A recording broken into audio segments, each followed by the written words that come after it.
Pronto. Bom, o que que vocês acharam de ter mais um tempinho para pensar nesse texto? Eu acabei lendo novamente, né? E é aquela coisa, cada leitura é mais elementos, assim, mais nuances que a gente alcança, né? Esses textos, assim, esses ensaios, né? Esses ensaios do Jung, eles têm essa capacidade de ter uma nova descoberta a cada leitura, ou ter uma impressão nova, né? Não sei se descoberta, mas impressões, com certeza.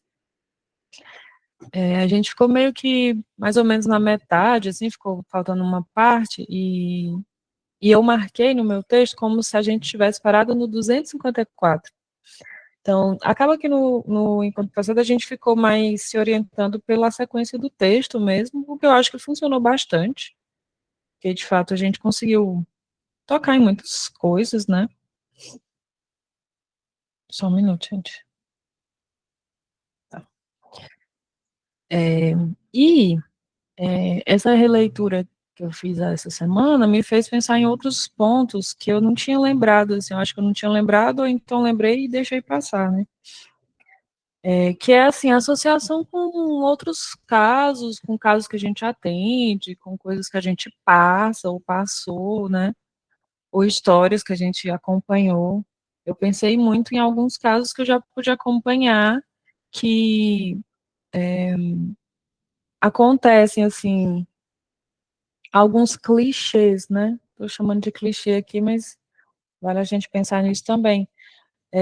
O clichê do, por exemplo, com pacientes mulheres, o grandíssimo receio que elas têm para fazer coisas que parecem ser demandas pessoais e seguir com questões pessoais, né? Realizar coisas que parecem ser muito internas, e isso se chocar com o receio do julgamento, da opinião pública, né?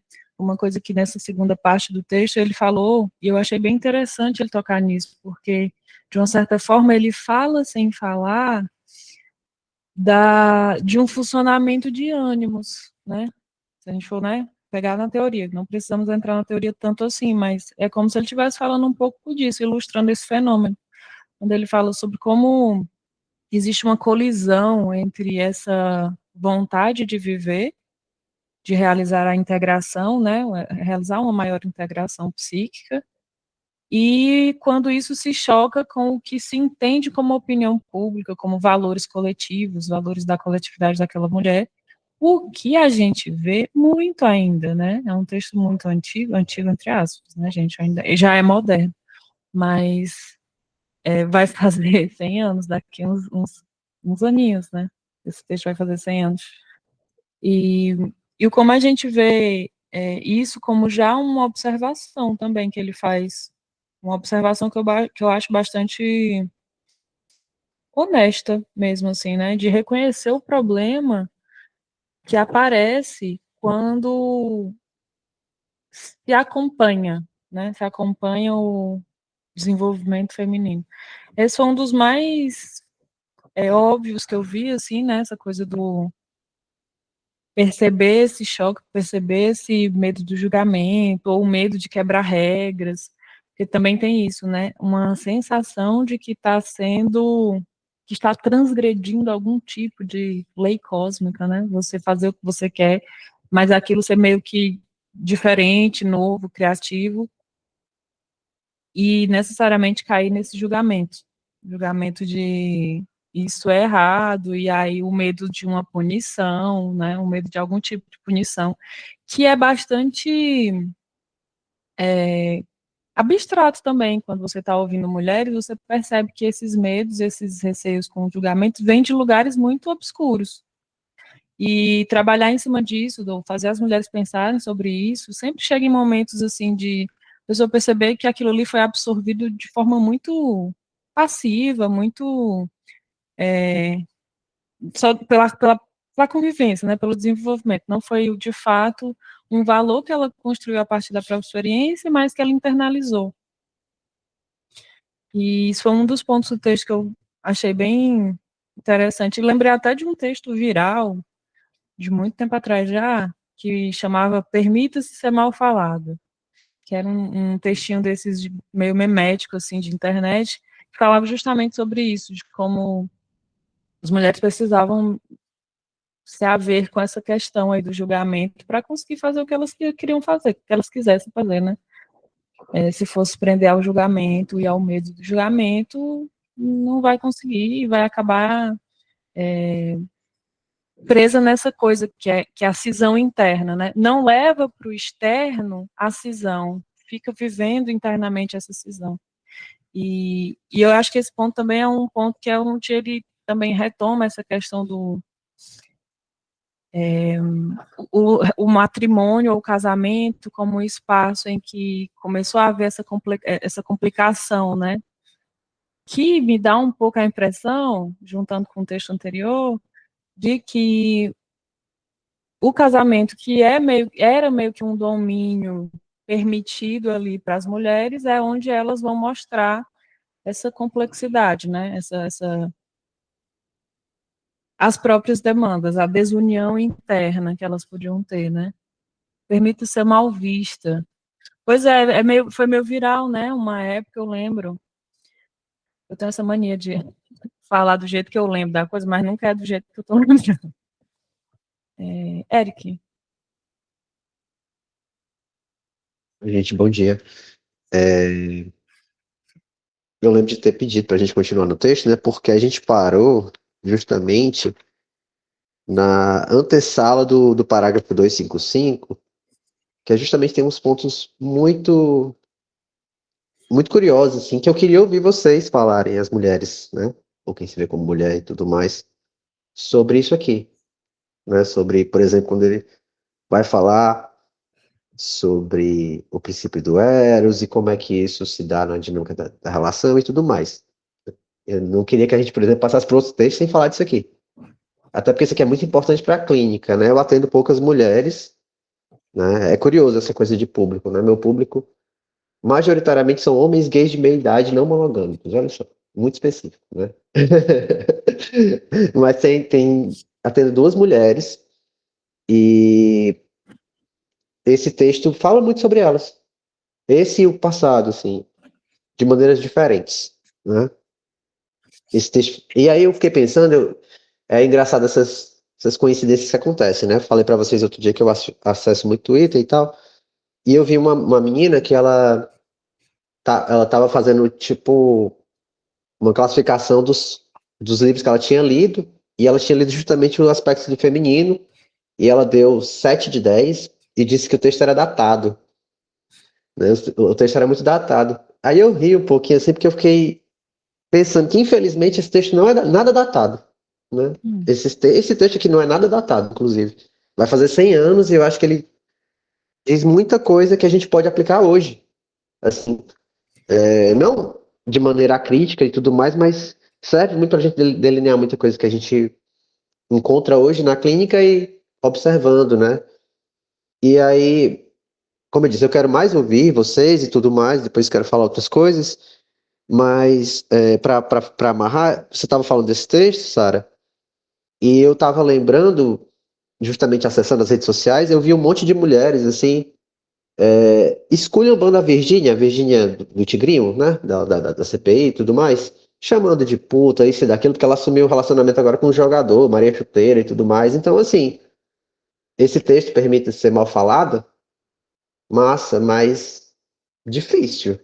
Porque quando você vai na internet. A Virgínia, ela se garante muito, inclusive, ela capitaliza, ela ganha dinheiro com isso, né? Eu acho ela é uma grande alquimista, né? Ela transforma ódio em dinheiro, é uma coisa assim que eu nunca vi.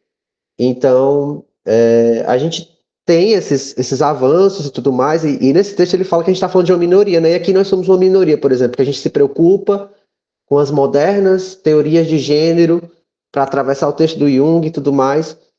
Mas na rua, eu vou falar igual uma amiga minha travesti, que ela fala assim, na rua, todo mundo é viado e sapatão, não tem esse negócio de queer, né? Não tem isso. Então, até nisso, o binarismo, ele vem e comparece, assim, né? Aquilo que eu falava no outro encontro, sobre a gente ter que se haver com o binarismo, até com um certo medo, assim, de como é que isso vai ser interpretado e tudo mais, mas é uma coisa constituinte, né? Assim, até vejo muitas pessoas não binárias, ou que têm uma aparência assim muito fora, sendo muito execradas assim nas redes sociais. Então, tudo que a gente está vendo aqui nesse texto é muito atual, infelizmente, assim, um texto de 100 anos e está falando do que a gente está vivendo hoje. Está. Quer comentar primeiro alguma coisa? Não, Não, assim, olha, eu tô achando realmente curioso. Foi bom a gente ter tido dois encontros, né, para esse texto. No passado eu não tava, mas eu assisti a gravação e eu comecei a ter essa impressão, assim, de que realmente esse texto talvez seja o mais direcionado à questão da mulher mesmo, especificamente, né, que a gente leu até aqui. E eu senti isso porque no primeiro dia, assim, eu acho que eu não tinha muito o que falar dele, sabe? Eu tava meio.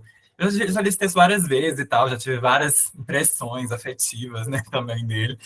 Mas eu acho que depois que eu assisti a gravação do encontro passado com vocês, eu sinto que eu consegui ler ele de outro jeito, assim, tipo, eu achei que foi muito bom mesmo. Achei que, Sara, você deu, assim, uma leitura, você conduziu uma leitura ali que é muito boa mesmo, assim, acho que precisa ser destacado esse ponto, porque realmente é uma leitura que eu acho que eu não perceberia, assim, dessa forma, é, vários pontos que vocês trouxeram ali. E aí eu quis muito estar aqui hoje, né, porque eu vou religiosamente ao samba, né, e aí Dona Ivone Lara me ensinou a pisar nesse chão devagarinho, então eu queria mais ouvir do que falar, né, é, mas eu tô achando muito interessante, assim, perceber, e aí eu achei muito legal você trazer hoje essas questões dos clichês, né, que a gente vai percebendo. Tipo isso que você diz hoje, né, que o Jung tá falando nesse trecho, sobre um problema de ânimos, assim, eu achei muito massa. Porque de fato é, assim, só que quando eu li, eu tava pensando que eu trabalhava muito essa questão com as minhas pacientes mulheres a partir de uma questão de autoestima, assim, né? Que eu acho que está relacionado, né? Queria ouvir um pouco sobre o que você acha dessa relação, né? De autoestima com ânimos, né? Mas são fenômenos diferentes mesmo, né? Tem a ver com coisas diferentes. E aí achei muito interessante, né? Você falar isso. Inclusive porque nessa parte também ele está falando disso logo depois que ele fala sobre as pessoas que creem no casamento, né? Assim, que ele vai dizer no trecho assim do parágrafo 265 que só o amor que realmente crê no caráter inviolável do matrimônio tradicional é capaz de rebaixar-se às insípidas trivialidades apontadas pelo código. Mas aquele que põe em dúvida o matrimônio não pode infringi-lo, pouco lhe importa a lei. Ele sente como São Paulo além da lei no plano superior do amor. Eu achei isso muito interessante, né? Assim, porque ele vai dizer exatamente desse caráter da dúvida, né? Da importância da dúvida, né? Que eu acho que tem muito a ver com a questão do ânimos também, né? Assim, o ânimos vem muito como certeza, né? É isso que o Jung fala, né? Começa certezas muito fortes, né? Opiniões muito fortes num caráter de certeza, né? E eu acho muito interessante ele marcar aí a importância da dúvida. Aquele que tem crença, né? Uma crença inviolável na coisa, é sempre quem se rebaixa, né? É sempre quem faz as piores coisas, assim, né? A partir daquilo. Então é sempre aquela ação que vai sair meio torta mesmo, né? No fim das contas. Que eu acho que tem muito a ver com o problema do ânimo também, né? E a dúvida não, né? A dúvida põe aí uma questão de agir realmente no plano do amor, né? Assim, então achei que tem tudo a ver com o que você disse. Queria te ouvir um pouco sobre essa relação, sobre essas questões mais. inclusive, para falar disso, eu acho que a gente volta um pouco até no ponto que Eric trouxe, porque, de fato, tem um trecho aí nesses parágrafos aí, mais ou menos, do 255, que é ele fazer uma conceituação, uma definição, conceituação é muito forte, mas ele definir de forma meio rápida, mas muito sintética também, eu acho que diz muito, o que é Eros e Logos, né, que é esse negócio super abstrato que a gente fica, né, se debatendo com isso nas leituras, e ele fala de Eros ser uma linguagem moderna, falar sobre relação psíquica, e Logos sobre o interesse objetivo.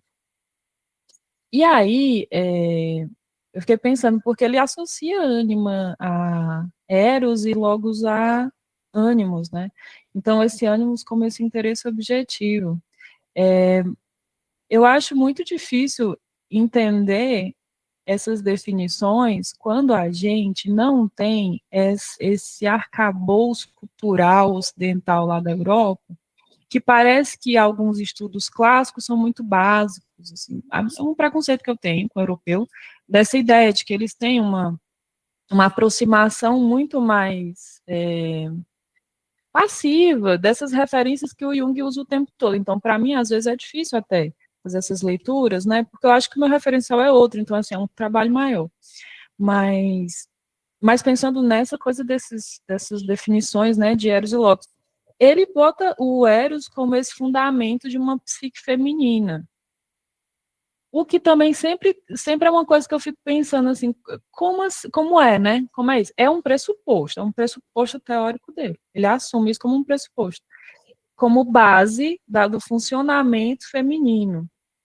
E esse logos como uma complementação, esse contato da alteridade, né? Uma outra coisa que a gente tem que se relacionar.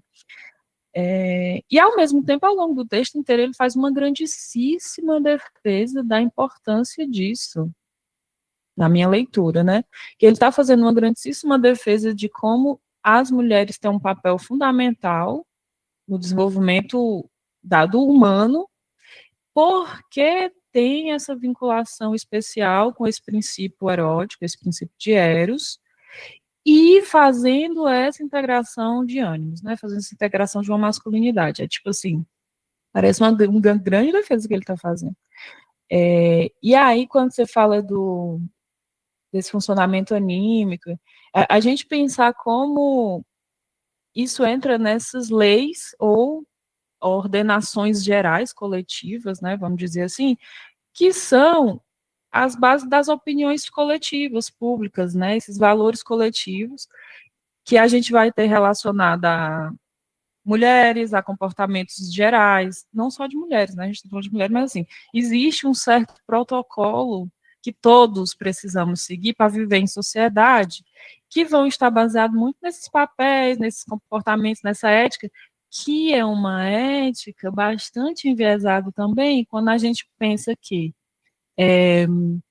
o contato com a diversidade, o contato com pontos de vista de outras culturas, esse contato mostra que a gente tem uma forma de, né, organizar e ver as coisas socialmente que é relativo, né? E aí esse contato, mostrar que isso é relativo, eu inclusive acho um grande ganho para esses momentos em que a gente está, por exemplo, lidando com mulheres que estão tendo que enfrentar esse medo do julgamento. Quando não tem nenhum outro ponto de vista, quando a gente só tem esse ponto de vista que eu estou chamando aqui de ocidental eurocêntrico, né, em que a imagem feminina é bastante limitada, é muito mais difícil enfrentar esse medo do julgamento, porque não tem uma alternativa que dê algum tipo de força para dizer que aquilo ali existe, que a mulher pode tentar fazer aquela coisa diferente. Tipo, você conseguiu. Eu estou lembrando aqui agora de um artigo que eu li uma vez sobre um grupo de mulheres que, na verdade, eu estou lembrando do artigo, mas teve uma apresentação do Caminhos Passados que parecia muito isso também, mas era outra temática. Era um grupo de mulheres em que se contavam narrativas de itãs africanos sobre orixás femininos. E era um grupo de mulheres que passavam por situações de violência, violação de direitos. E esses itãs eram escolhidos para mostrar uma certa diversidade de representações femininas. E isso, para aquelas mulheres, ampliou este referencial e, de fato, fortaleceu essa capacidade de olhar alternativas de comportamento.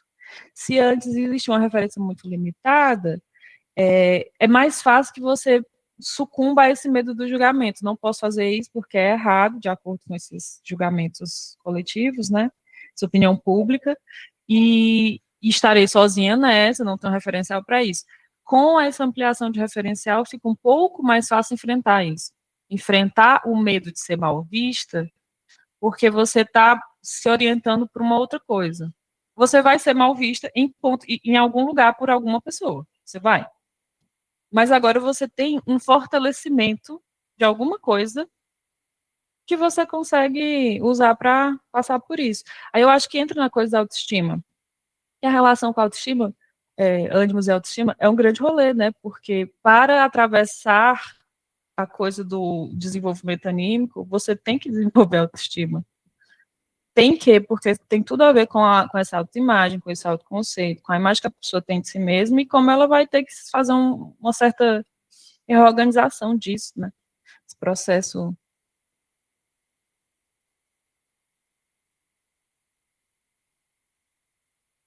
Deixa eu ver se eu entendi. O Gustavo comentou assim, é para todos, mas realmente o homem se sente autorizado em princípio. Daí aquele questionamento também de o quanto o ânimo tem a ver com a cultura. Nossa, assim, isso é um ponto que desde que eu comecei a estudar é um triplex na minha cabeça, de como os homens têm uma responsabilidade enquanto âncoras de projeção de ânimos.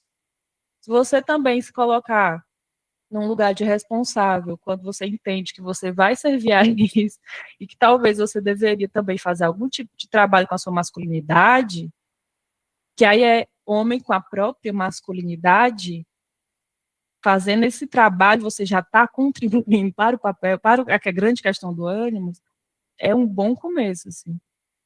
Pose. Consegue me ouvir? Só para confirmar. Valeu.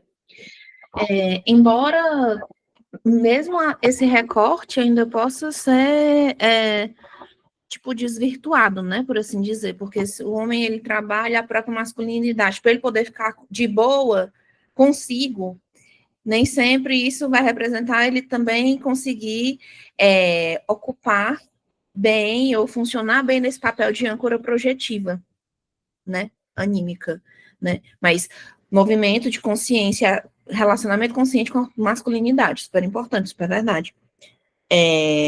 Mas não, tipo assim, começa a degradar essa intenção, a meu ver, quando é para ser alguém em relação, mesmo que seja uma relação cultural, seja uma relação social, né? Tipo assim, tenho que trabalhar a minha masculinidade para poder ser um empregador melhor, para poder ser um colaborador melhor, para poder ser um pai melhor, um tio melhor, um irmão melhor, entendeu? Esse perde um pouquinho, costuma perder, né? Mas o meu ponto não era esse, é o que eu queria comentar. O meu ponto era relativo a essa discussão que vocês estavam fazendo, porque surgiu muito no ensaio que eu e a Aline, a gente está fazendo para poder entregar como um dos produtos da pós, né, que a gente está terminando aqui da Unicristos, porque a gente escolheu o fenômeno das bebês reborns como um tema contemporâneo, a gente está fazendo a interpretação junguiana do frisson que teve acerca, né, assim, da viralização dos bebês reborn e tal.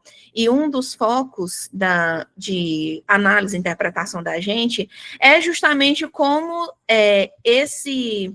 essa atitude ou esse comportamento, tipo assim, do colecionismo, mas ao mesmo tempo de um objeto, tipo assim, é uma boneca, certo? Mas ela também, tipo assim, é possível, tipo assim, para aquelas mulheres ali, é mais do que apenas uma boneca, mas ao mesmo tempo também é brincadeira, também é lazer, também é colecionismo, também tem função terapêutica, é um mundo de coisas. Mas, uma vez que ele viralizou, assim, a resposta social viralizada foi de muita crítica, foi de muito julgamento dessas mulheres. E também do próprio fato, assim, por que diabos, assim, uma pessoa que brinca com uma boneca hiperrealista, que tem uma boneca hiperrealista, ela tem que ser doida de algum jeito, ela tem que bater mal de algum jeito e tal. Quando, no próprio documentário, né, algumas elas colocam, mas, gente, se homem pode pode colecionar gibi, pode colecionar bonequinho, pode gostar de time de futebol, por que a gente não pode brincar de boneca? Né? E aí a gente junta vários desses elementos, assim, de mulheres que não tem problema contarem, às vezes, sendo um pouco subversivas, por assim dizer, em terem um hobby que não é tão bem quisto, ou tão bem entendido, ou tão bem acolhido pela própria família, né? Mas que elas encontram comunidade umas com as outras, e elas, tipo assim, se sentem muito bem e ficam muito, tipo assim, fomentam relações sociais, elas conseguem, tipo assim, girar ali a microeconomia delas, né? Isso é o que o documentário retratou, né? Mas a resposta da viralização não foi ao documentário, foi, tipo assim, a visão mais rasa possível da história, né? Então, também teve, e aí a gente, né, tenta discutir um pouco como o negócio da viralização, tipo assim, na medida que vai se ampliando, as pessoas elas vão se relacionando com aquilo de maneiras cada vez mais estereotipadas, porque elas estão indo no movimento da massa, elas não estão desenvolvendo um relacionamento individual com aquilo ali aprofundado, não estão considerando de maneira individualizada, né? Quando sair, se sair, assim, a gente manda aí lá no grupo, pode ser legal. Vou pegar isso que a Rose falou antes de Eric falar, para pensar uma coisa que eu fiquei, assim, refletindo aqui, a partir desse ponto do Eros, relação psíquica e Logos, interesse objetivo, que o Jung fala sobre o homem achar que amor é uma instituição, que aí existe o matrimônio, o adultério e a amizade. E a mulher não é uma instituição, é um relacionamento. E essa diferença, assim, o que ele está querendo tentar dizer com essa diferença? Porque eu fiquei pensando como ele faz essa diferença de masculino e feminino, justamente no nível psíquico, no que é psicológico. A mulher é psicológica, a mulher é mais psíquica. E o que é dentro, o que existe de qualidade numa relação que torna uma relação uma coisa diferente de um rótulo como matrimônio, amizade, que parece que tem algo sobre o que ele chama de instituição, né, que o homem faz, né, botar a coisa num lugar meio de um lugar na prateleira, de um rótulo, de um nome, enquanto que para a mulher parece que isso não é nada, o nome é só um nome, que na verdade o que interessa é uma coisa muito mais intrínseca, algo de uma qualidade diferente, né. E isso que Rose trouxe me fez pensar nisso por causa dessa diferença de você olhar para a situação e rotular e perder o que tem ali de acontecimento, ali, de vivência, de experiência subjetiva, né? Que é o que o Jung está chamando aí a atenção para tratar do feminino, para tratar do que seria esse grande feminino, o abstrato que ele está falando, que ele também chama de psíquico ou psicológico, né? Eric. Esse comentário que Rose fez me lembrou de um vídeo, não sei se vocês já viram, uma menina, ela faz perguntas na rua para as pessoas, uma ruivinha, ela chega pros carinhas assim você tem algum hobby, alguma brincadeira de criança que você ainda faz? Os caras, jogar bola, não sei o que, né? E aí pergunta para as mulheres, não, de jeito nenhum. O nome dela é Ana Terra? Ai, que nome chique, meu Deus. E aí, eu lembrei muito dela, e aí lembrei que ela faz vários vídeos nesse sentido, eu adoro esse formato, porque ela é muito sagaz, ela faz umas perguntas que, com pouco tempo, você já entendeu o que ela quis dizer, o que ela quer apontar, né, e quem não tem tanta traquejo assim, com os temas, já também entende, ela já vai levando você, né. E aí ela, tem um dela que eu acho muito bom, que ela pergunta assim, qual é a coisa, pros caras, né, qual é a pior coisa que uma mulher pode fazer? Aí os caras, todos, trair. Aí passa um monte de homem, aí chega nas mulheres, né? Aí as mulheres matar, né? Agredir, sequestrar, não sei o que. Tem uma que fala uma história lá que eu fico, meu Deus do céu. E aí eu tô falando disso porque esse parágrafo 255, ele me intriga justamente isso, porque ele dá essas definições muito taxativas, que são úteis, e é por isso que eu disse que queria ouvir vocês nesse sentido. Especialmente, assim, quem se relaciona com homens e tudo mais, né? Porque ele vai falar assim, a maioria dos homens, no entanto, é cegada eroticamente, né? Comete o erro imperdoável de confundir eros com sexo. Um homem pensa que possui uma mulher se atém sexualmente, né? Nunca possui menos, pois para a mulher, a relação de eros é verdadeira e decisiva, né? Isso que Sara comentava agora, né? Para ela, o casamento é uma relação com o sexo incluído como acompanhamento. E ele vai trabalhando isso, né? Que para o homem, essa coisa do sexo é o grande, a grande importância para estabelecer uma relação, né, e tudo mais. E, gente, eu adoro reality show. Eu assisti o Casamento às Cegas nos Estados Unidos agora, e aí teve um rapaz que a menina com quem ele deu match lá, ela disse assim, olha, a gente só vai transar depois do casamento. Ele chora, gente. Ele chora muito. Eles discutindo, ele chorando. Porque ele disse que não pode se casar com uma pessoa que ele não transou antes, não sei o quê. Ele chorando e ela conversando com ele, ajudando ele a entender as viagens da cabeça dele. E aí eu fiquei, nossa, aquilo que eu falava no começo, será que esse texto é datado mesmo? Ele tá falando, né, de algo assim, 2025 hoje, né? Então, queria ouvir de vocês, como é que vocês se sentem, assim, em relação a isso, né? E aí, uma coisa que a gente comentou em outros encontros, que, obviamente, um texto de 1920, o Jung está falando dessa relação heterossexual, né? Meio normativa e tudo mais. A gente vai ter outras formas aqui, mas vocês, mulheres, se relacionam com homens. Como é que vocês se sentem sobre isso aqui? Isso aqui faz sentido para vocês? Olha, essa coisa da sexualidade aí que ele falou, achei bem interessante, porque, assim, primeiro que ele faz uma diferença, né, de relação psíquica e sexual, e aí me fez pensar muito sobre o que é essa relação, o que existe nessas relações, que delas a mulher extrai algo de muito fundamental, né? E relações sexuais como uma coisa secundária para as mulheres, enquanto que lá atrás ele falou que mulheres são mais concretas nas questões sentimentais. Eu fiquei também um pouco achando meio conflituoso essa parte, mas isso me fez lembrar eu fiz um TCC na minha graduação. Eu era do laboratório de psicometria. E o meu trabalho de TCC foi o desenvolvimento de uma escala de percepção de infidelidade.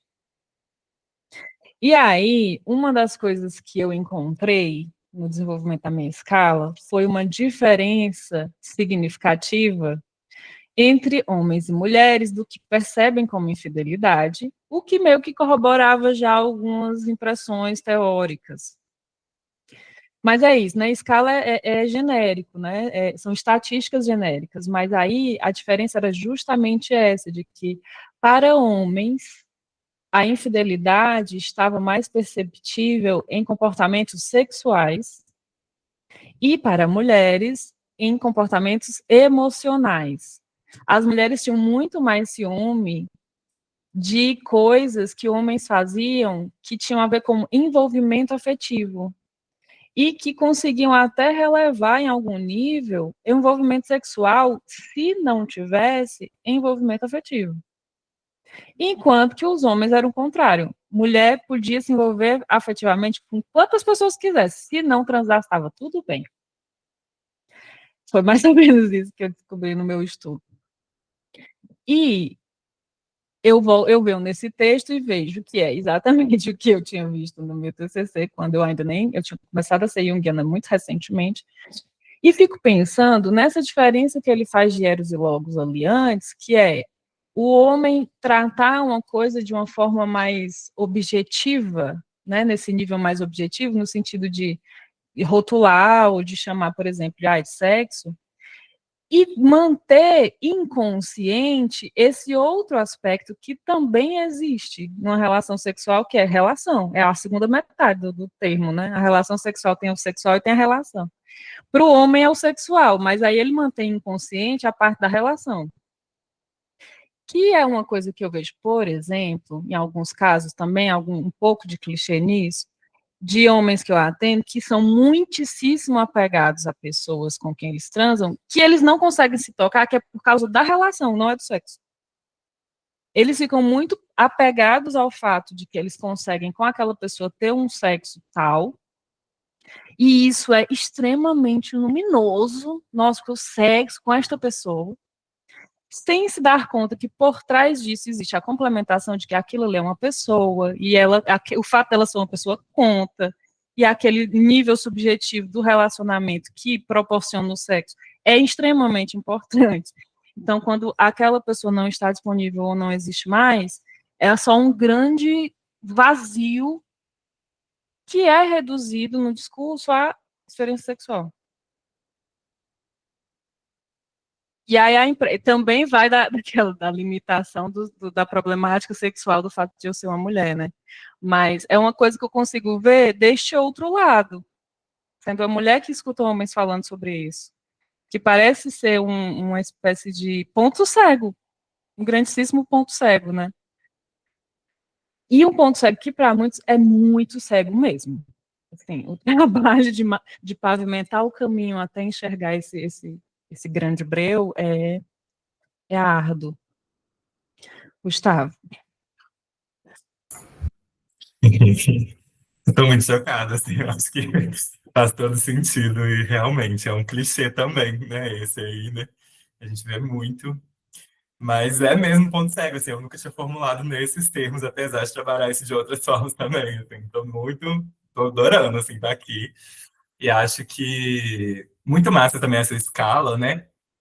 Ainda bem que tem gente que faz isso, né, assim, na psicologia, porque acho que realmente, assim, prova muito um ponto que o Jung traz nesse texto também, né, quando ele fala ali, acho que até foi do encontro passado, né, que ele fala que as mulheres não suportariam, né, se esses homens não tivessem, se tivessem mais relações que não com elas, né, assim, enquanto o cara fica tranquilo com elas se relacionar com a mãe, com o filho, com todo mundo, assim, né.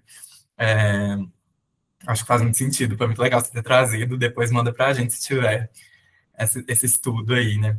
Mas eu queria comentar era sobre o que a gente estava falando antes, assim, né? É, um pouco sobre. Eu quero falar sobre uns clichês também, mas um pouco sobre esse ponto, né? Que a gente começou a falar de ânimos e ânima, assim, né? Que são. A gente lê eles como os arquétipos caprichosos, né? Assim, e tem uma parte no parágrafo 262 que Jung vai falar isso, né? Que isso tem a ver com uma necessidade coletiva, né? Que a mulher tem afrouxado a ideia do casamento não por esse capricho pessoal, né, mas por uma necessidade coletiva, assim. O que eu achei que foi bem interessante dele marcar, né, já que a gente tem muito essa leitura realmente dos comportamentos femininos no geral sendo caprichosos, né, assim. Então, acho que isso traz uma legitimidade aí, né, que o Jung aponta que é muito, muito interessante, assim. E mais do que isso, né, eu fiquei tentando perceber também essa definição no texto de masculinidade e feminilidade, né? A de masculinidade está bem explícita, mas a de feminilidade não. E aí, na hora que eu fui ler, eu tava pensando assim, né? Eu queria retomar esse parágrafo, né? Que ele faz isso, que é o 260, né? No final, que ele vai falar dessa definição, né? De masculinidade, dizendo assim, um pouquinho antes, na verdade, né? Ele diz assim: ela, porém, dissimula a dúvida e sua revolta. Uma porque é casada e acha inconveniente que a porta do cofre forte não fique hermeticamente fechada, a outra porque não é casada e se acha virtuosa demais para tomar deliberadamente consciência de suas tendências. Entretanto, a parte de masculinidade que adquirem torna impossível a ambas acreditar no casamento em sua forma tradicional. Masculinidade significa saber o que se quer e fazer o necessário para atingir o objetivo. Uma vez que se aprendeu essa lição, é óbvio que nunca mais se poderá esquecê-la sem prejuízo psíquico. A independência e a crítica que ela adquire por meio desse conhecimento são valores positivos e assim a mulher experimenta. Por isso não quer mais abandoná-las. O mesmo acontece com o homem que, com grande esforço e às custas de sofrimento, conseguiu adquirir a necessária parte da compreensão feminina em sua psique e jamais renunciará a ela. Aí quando ele fala também, né, que masculinidade tem a ver com essa lição que a mulher aprende a fazer, né, mas que o homem também aprende dessa compreensão, né, eu fiquei pensando que talvez ele esteja falando que masculinidade aqui é a coragem de agir sem se submeter ao outro, né, assim. Enquanto feminilidade talvez seja a coragem de se submeter às escolhas que se faz, né, assim. É, acho que tem um pouco a ver com esse ponto, né, assim, porque o que é feminino para ele, né, tem a ver com isso, assim, né, com o relacional, o eros, né, assim, que tem um pouco esse caráter de se submeter ao próprio psíquico, né, assim, submeter à própria alma, né.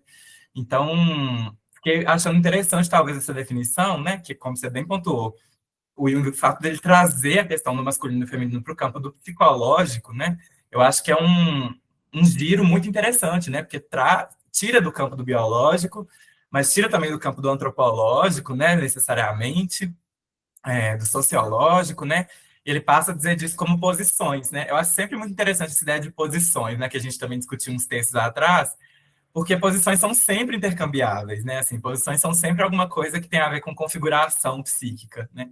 Então, achei interessante pensar isso, né? Masculinidade em termos de se submeter, coragem de agir sem se submeter ao outro, né? E feminilidade como coragem de se submeter às escolhas que se faz, né? A psique, assim. Pois é, essa definição, assim, de feminino fica bem diluída, assim, né? Eu fiquei tentando pegar um pouco, assim, retirar um pouco, abstrair do texto. E desse texto em específico, eu acho que dá para abstrair essa, que aí seria por uma complementação, né? Mas também como ele vai falando sobre como tem a ver com isso, do psico, do relacionamento, de poder estar em relação, porque eu acho que na verdade, talvez mais sobre levar em conta uma relação e um outro, né? Tem uma definição que está em outro texto, que é no Caminho da Individuação Feminina, eu acho, que ela fala sobre feminino como uma propensão à receptividade, que eu acho que é uma forma de falar que dá toda uma inflexão diferente de passividade. Não é passividade, é estar ativamente receptivo. Ter uma receptividade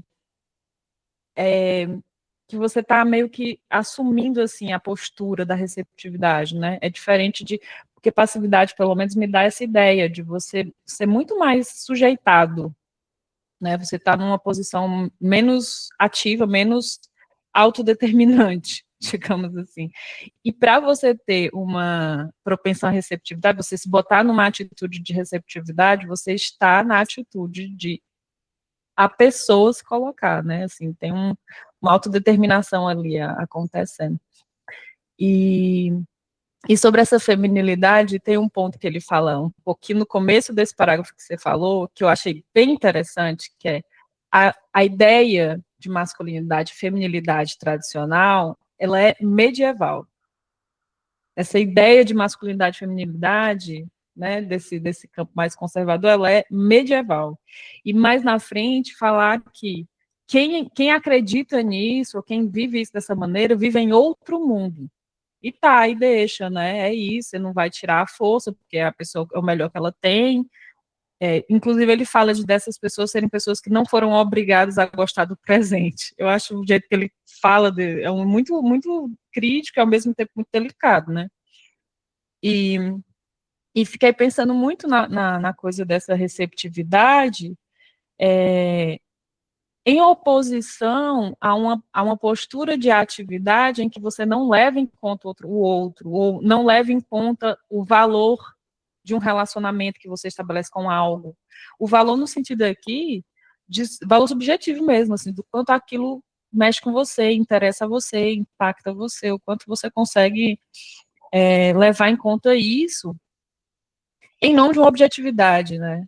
Eu estava até comentando com a Aline esses dias dessa questão de ser objetivo, ser impessoal, nesse sentido de masculinidade, de você conseguir, para ser objetivo, abrir um pouco mão dos seus sentimentos, abrir um pouco mão da sua implicação pessoal com a situação, em nome de uma coisa que seria mais diretiva, que seria mais objetiva, de fato, né? E às vezes o quanto exige da gente ser um pouco frio consigo mesmo, no caso a gente falando aqui de mulheres, de feminino, tentando integrar essa masculinidade, né?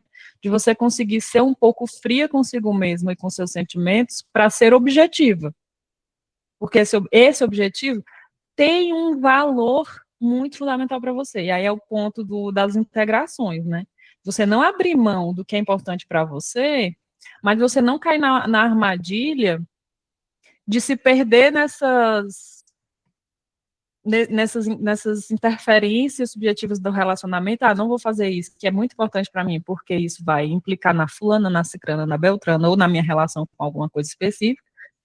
E aí você conseguir ser um pouco cruel, às vezes. Eu tô falando esse termo porque é um termo que aparece muito atendendo mulheres. A coisa de, na hora de ter que fazer algumas coisas, a pessoa se sentir cruel por ter que não levar em conta, em algum nível, esses relacionamentos, né?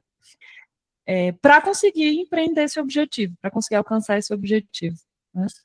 E aí, na coisa da feminilidade de novo, ele fala sobre a feminilidade ter um jeito de agir indireto, né? Assim como a natureza, as mulheres não são muito diretas nos seus objetivos. Eu fico pensando como também é possível observar atendendo pessoas que, quando não tem essa objetividade muito clara ou muito desenvolvida ou impedida de alguma maneira, vai dar um jeito de acontecer indiretamente. Vai dar um jeito de a pessoa, sem às vezes perceber mesmo, ela vai deixar aquilo ali acontecendo e se resolvendo de outras formas, só que aí de outras formas, assim, de formas indiretas, traz consequências imprevistas e às vezes indesejáveis. Porque quando você é mais objetiva e aceita bancar o preço de ser mal vista, por exemplo, você está sabendo mais ou menos o que está em jogo.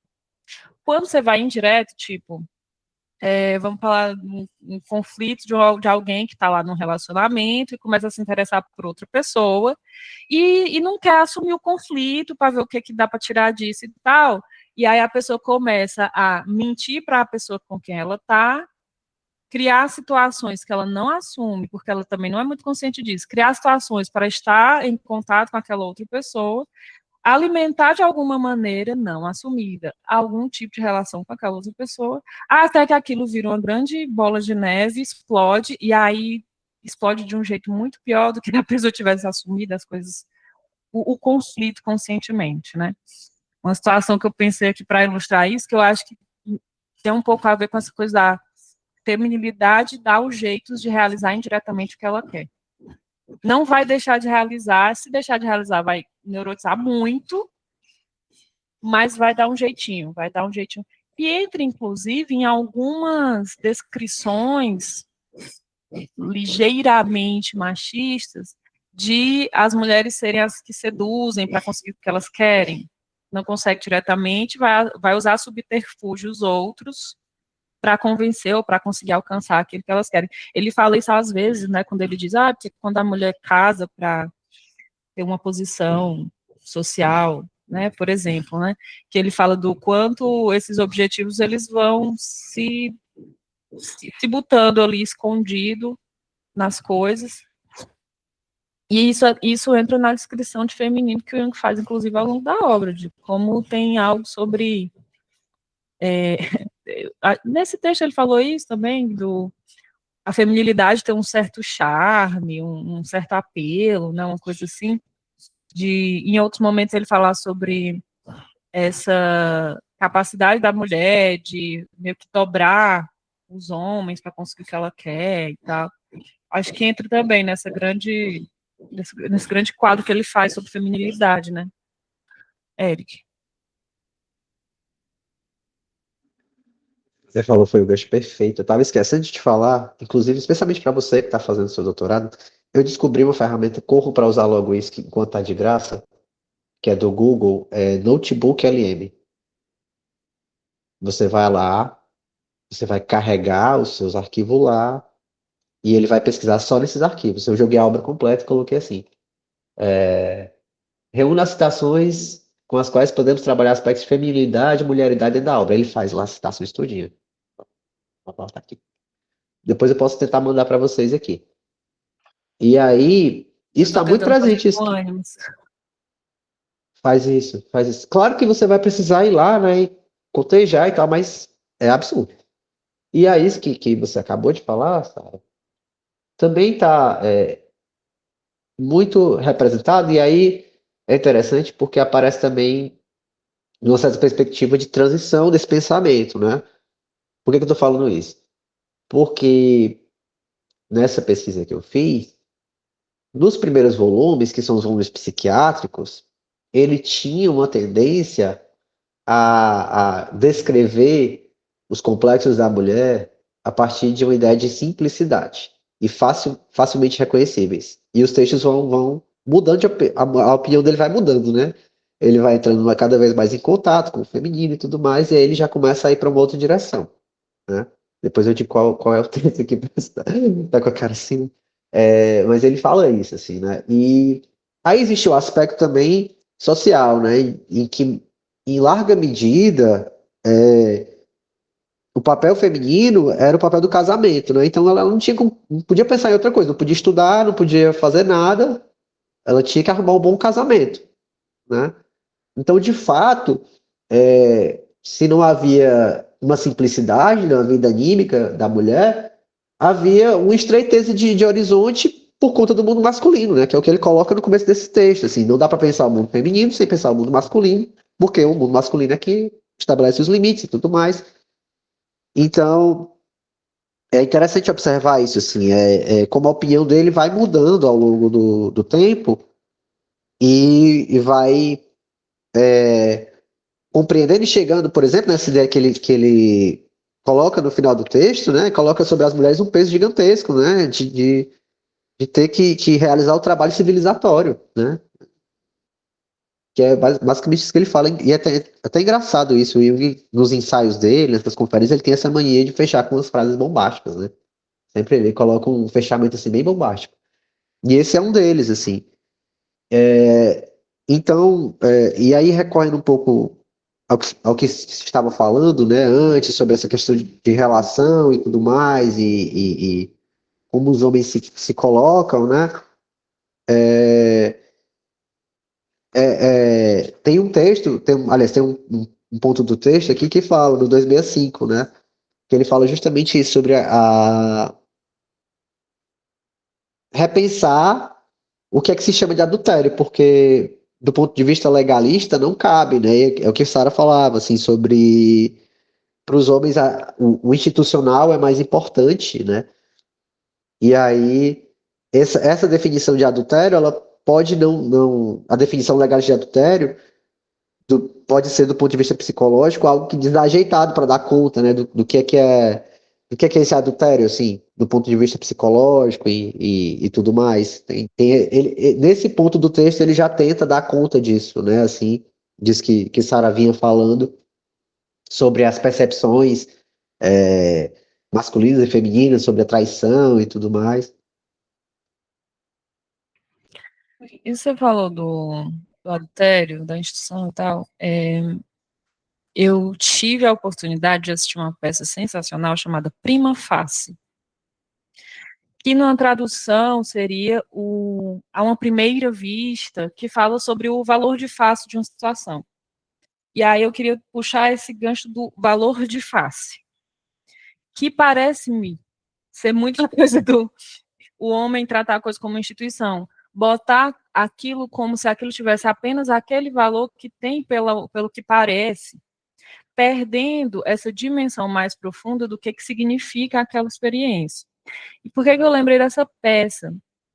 Porque nela, a Débora Falabella faz o papel de uma advogada que é muito promissora, e ela fala na peça como o meio dela é muito masculino e como ela conseguiu ir progredindo dentro da profissão, sendo muito competente, sendo muito esforçada. Inclusive, ela fala sobre esse esforço, tanto ser um esforço de superação econômica, que ela era de uma classe mais baixa comparado com todos os colegas e tudo mais. Então, assim, tem algo sobre um processo de adaptação que ela, enquanto uma mulher advogada, vai fazendo nesse universo bastante masculino, não só pelos homens, mas pelo universo do funcionamento legal das leis e tudo mais, até que ela começa a ser muito boa defendendo agressores sexuais. Defender agressores sexuais e se dar bem nisso é conseguir defender pessoas que cometeram crimes sexuais. E ela consegue fazer isso muito bem. Até o dia em que ela sofre uma agressão sexual. De um colega advogado, inclusive. E aí, depois disso, ela vai, enquanto advogada, tentar botar o processo dela vítima, para frente. Ela, a vítima, a advogada do próprio processo contra o colega advogado rico, que tem os melhores advogados disponíveis para ele. Eu não queria estragar a experiência, eu acho que não estraga, gente, desculpa, mas eu vou contar. O que acontece? Mas o grande rolê é ela mostrar todo o processo que ela passa para concluir que a forma que as leis são feitas e a forma que os julgamentos dessas leis e dos acontecimentos vivos acontecem não dá conta, pelo menos nesse tipo de crime, não dá conta de um aspecto muito fundamental que, na verdade, está na base desse tipo de crime, que é o lugar da mulher, da experiência subjetiva e da violência simbólica, que está impregnada em todo esse processo, e que é, assim, apagado, toda essa dimensão é apagada em nome de leis abstratas, muito bem definidas e higienizadas, contra um fenômeno que é muito nuançado, muito complexo, muito visceral, e que nunca vai caber em leis construídas por homens, porque são leis que nasceram da inteligência masculina, para quem é cego, é um ponto cego, justamente o mais fundamental desse tipo de experiência, que são os crimes sexuais. E eu acho que representa bastante esse conflito aqui que a gente está falando, dessas duas dimensões, né, da visão do homem, ou disso que o Jung está falando aí, de homem e masculinidade, e dessa experiência do feminino. O que é o feminino, o que é o ponto cego, e que existe, e que é assim, é a segunda metade do negócio, né? É o que dá, de fato, profundidade humana. O nome da peça chama Prima Facie. Vai estar, acho que vai estar em novembro, em Fortaleza? Não lembro. Mas eu acho que vai para Fortaleza em novembro. Nossa, eu recomendo muito, muito, muito, muito. Quem puder ver. Teve em BH recentemente, eu assisti no Rio. Em São Paulo sempre tem, né? Bianca, aproveite e fale pelo microfone. Oi, gente, bom dia. Na verdade, o que eu queria comentar é de um outro ponto, apesar de que é isso, né? O assunto fica circulando, mas é que eu fiquei pensando aqui, refletindo, né? Você estava falando sobre a questão, né, da relação ficar como um ponto cego, né? No caso dos homens, assim, da questão da exclusividade sexual, que não precisa ser uma exclusividade relacional, esse ponto, né? E aí eu fiquei pensando no caso, por exemplo, dos relacionamentos abusivos, né? Vou pegar esse retrato, assim, digamos assim, do homem que começa a cercear as relações da mulher, né? Ele não suporta mais, por exemplo, que ela se relacione com a família, começa a isolar, né? Eu estou pegando especificamente digamos assim, um caso em que seja o homem, né, que está fazendo esse processo, que geralmente né? Mas é porque a gente sabe de outros casos também, enfim. Eu sei, pelo menos. Né? Mas assim, eu fiquei, não sei, me veio essa reflexão e eu quis trazer, né? De se isso poderia ter a ver, né, com essa questão, por exemplo, de estar inconscientemente tomado por essa ânima, né, no sentido negativo. Então, assim, se esse cerceamento iria para o campo das relações também, entende? A exclusividade sexual é como se fosse assim, não seria mais suficiente. Esse homem começa a precisar cercear as relações também. Então, se a gente for. O que se torna completamente abusivo, né? Então, assim, eu fiquei com essa reflexão, quis trazer essa reflexão no ponto em que ela está mesmo, assim, né, para a discussão, né? Porque tem essa questão, né? Tem o cerceamento das relações, que é justamente esse ponto cego que a gente estaria trazendo, né? Pelo menos da forma como traz o Jung também, né? É isso, não sei se consegui me colocar, mas espero que, se não tiver dado para entender, eu posso tentar explorar melhor. Tem um ponto que ele fala no texto até, né, de quando o homem descobre que a exclusividade da mulher é apenas sexual, que na verdade é uma grande ilusão, porque ela está distribuindo atenção, afeto e essas coisas que são do aspecto mais nutritivo do relacionamento para outras pessoas. Então ele não é mais o filho único que recebe isso, né? E isso de fato mexer com os brios dele. Eu acho que entra muito nessa coisa, inclusive a gente fala de ânimo, a gente pode falar de complexo materno também, de como isso fala também dessa identidade arcaica, né?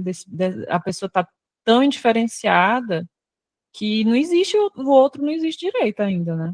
O outro só existe em função da psique dele, né? Livres. Aí tem uma regressão, né? Perdão, assim, como se uma regressão, né? Eu preciso segurar essa mãe, digamos assim, nesse processo. É só para mim, né? Uhum. Não tenho. Em vez de amadurecer, né, o processo, a partir dessa descoberta, tem mais uma regressão, né? Tenho que cercear aqui o mundo para que Uhum. esse objeto, né? Aí, no caso, fique só para mim, né? Que é um mecanismo bastante comum, né? Você reduzir o seu mundo e a sua experiência no mundo para manter tudo sob controle. Você acha que interferindo no externo para não ter que, né, olhar para dentro. Livres? Eu ia começar falando outra coisa, mas o que a Bianca falou me lembrou uma música. E o título da música, de alguma forma, vai me lembrar o que a gente estava discutindo de Eros e Logos, de Eros ser algo relacionado a criar laços, a criar proximidade, né? E o nome da canção é Sem Açúcar, e eu acho que ela basicamente retrata um relacionamento abusivo, né? Dia útil ele me bate, dia santo ele me alisa. Eu recomendo muito que vocês ouçam na voz da Maria Bethânia. E aí, sobre todas as questões que todo mundo estava falando, eu fui pensando muita coisa, eu vou tentar resumir. Quando o Eric falou da Virgínia, né, a Virgínia ela é um caso bem controverso pelo fato não só dela divulgar tigrinho, ela é alguém em que as ações éticas dela são muito questionáveis. Ela usa da vida pública dela para criar várias narrativas sobre ela, né, pagar páginas de fofoca, alimentar a imagem dela e aplicar muitos golpes.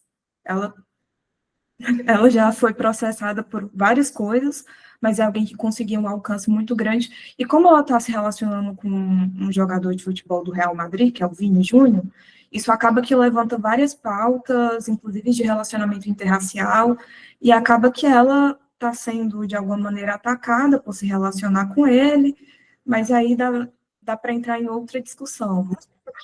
Mas voltando para a questão do texto em si, eu fiquei me perguntando muito numa coisa que o Eric falou, né? O que é datado? O que é que a gente chama de datado?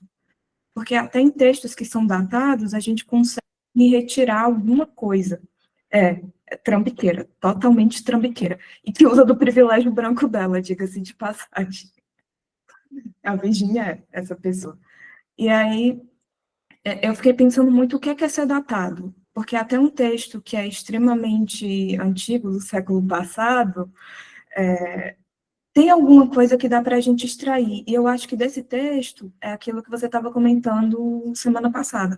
Ao mesmo tempo que o Jung é extremamente conservador, ele é extremamente certeiro e inovador quando ele vai trazer alguns pontos. Então, eu acho que é um texto que coloca a gente para refletir bastante. E pensando nas reflexões, eu acabei me lembrando, por ter uma associação de pensamentos muito playlist musical, em várias questões da MPB brasileira, especialmente de compositoras brasileiras. Por quê? Porque quando você estava falando que a mulher precisa pagar um preço, eu lembrei de várias compositoras que pagaram muito preço.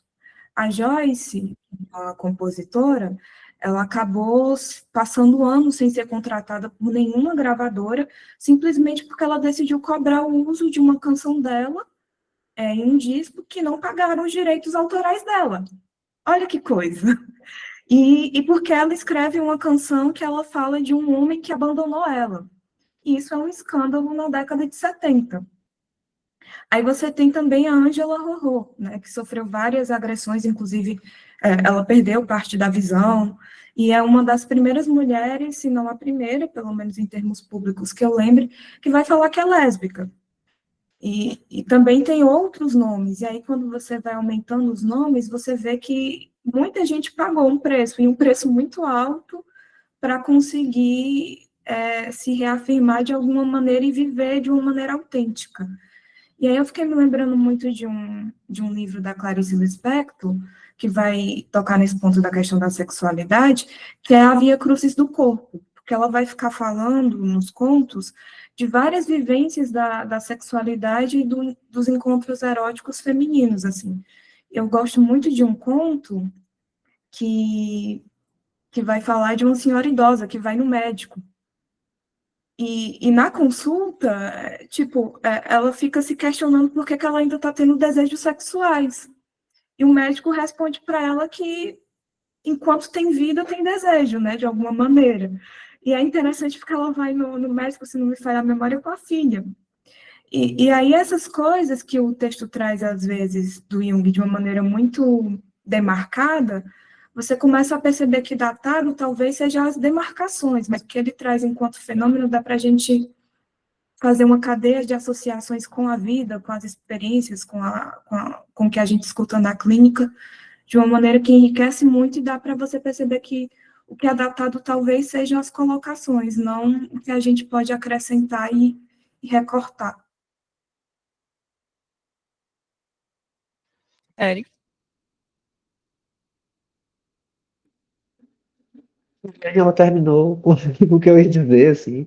Eu só ia acrescentar tem um método que o pessoal na filosofia usa, assim, que eles chamam de leitura, método estrutural de leitura, né? Que seria uma coisa de suspender o, um certo referencial que a gente tem, por exemplo, de hoje, e ler o texto a partir de sua lógica interna, né? Isso tem lá suas críticas e tudo mais. Tem gente que chama a leitura estrutural de única leitura de verdade, não sei o quê. Não é bem assim, né? Mas existe um esforço, né, de você colocar o texto a partir de sua lógica interna e a partir da sua do seu contexto, né? O texto, a frase no texto, o texto no contexto, o texto na obra, tem uma, um corolário hermenêutico que é assim, né? De você colocar o texto ali dentro do seu universo próprio.